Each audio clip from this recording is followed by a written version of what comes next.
Eu queria falar um pouquinho sobre síndrome dos ovários policísticos. Isso é uma coisa que dá muita confusão. O que acontece?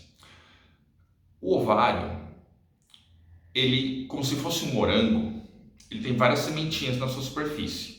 E durante o ciclo menstrual, algumas dessas crescem e formam pequenos cistos, que nós chamamos de folículos antrais. E esses cistos, alguns deles vão ovular, outros vão regredir. Tá? Então, é comum, quando a mulher é jovem, até os seus 25 anos, mais ou menos, o eixo hormonal ainda não está bem desenvolvido, quando eu fazer um ultrassom transvaginal, aparecer microcistos em torno do ovário dessa pessoa, simplesmente por uma imaturidade do eixo hormonal natural do corpo feminino. Só que quando esse ovário tem esse aspecto e está associado a uma irregularidade menstrual, o que significa? A menstruação é regular quando ela acontece entre 25 e 35 dias. Em geral, as pessoas que têm a síndrome dos ovários policísticos, elas têm uma menstruação superior a 35 dias. Tá? Então, como é feito tradicionalmente o diagnóstico de síndrome dos ovários policísticos? Eu tenho que ter 2 de 3 características. Uma das características é o ovário de aspecto policístico. A outra característica é os ciclos amenorreicos, que são esses ciclos longos. A terceira característica são sinais de androgenização.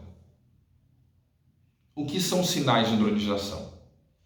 Tanto o homem quanto a mulher possuem hormônios masculinos e femininos em proporções diferentes.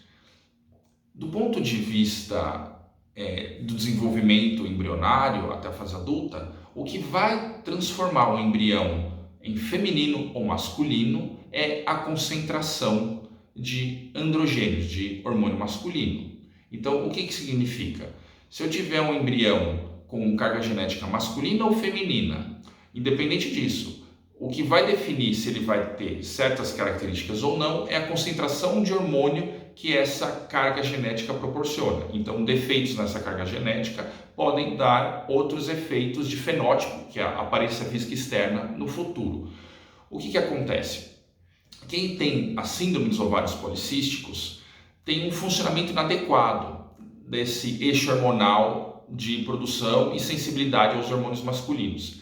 Então, ou a pessoa vai ter uma androgenização laboratorial, que é, nós vamos dosar os tipos de hormônios masculinos, existem alguns, e nesses hormônios eles vão estar elevados. Ou a pessoa vai ter uma sensibilidade em excesso aos hormônios masculinos. O que significa? Quando eu dosar esse exame, os hormônios vão estar normal, mas ela vai ter sinais clínicos de androgenização. Quais são os sinais clínicos de androgenização mais comuns?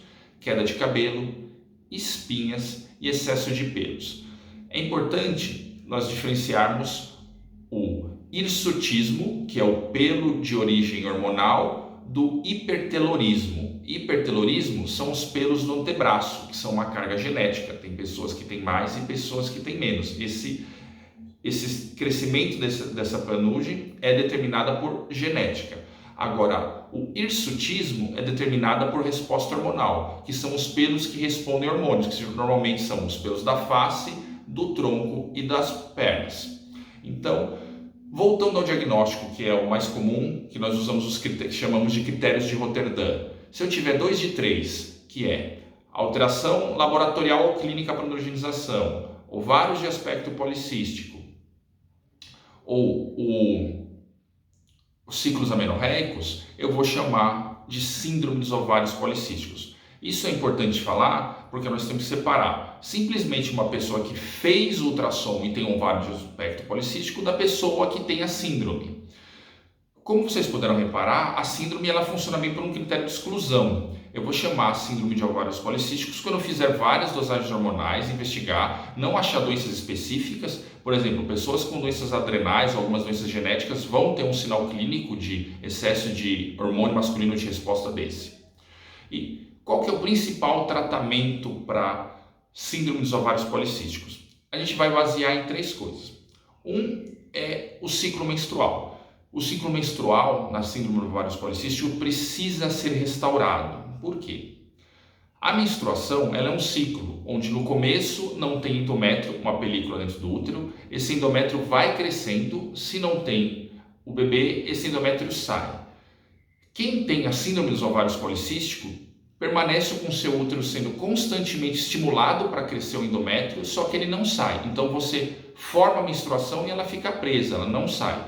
Isso pode ter problema, porque tudo que eu estimulo demais no corpo aumenta o risco de câncer. Então, a pessoa que menstrua a cada 2, 3 meses sem usar nenhum remédio, isso tem um risco aumentado para câncer de endométrio. Nesses casos, eu tenho que fazer essa pessoa voltar a menstruar. Ou, simplesmente, eu posso deixar essa pessoa sem ela menstruar, porque não é obrigatório a mulher ter que menstruar hoje. A diferença é, uma coisa é você não menstruar sem formar endométrio, quando eu dou um anticoncepcional e você não forma o que sair. Outra coisa é você não menstruar porque o endométrio não sai e está sendo forçado lá dentro, e isso tem risco. Então, primeiro, regular o ciclo. Menstruando ou não, nós temos que corrigir para que esse endométrio não dê problemas no futuro.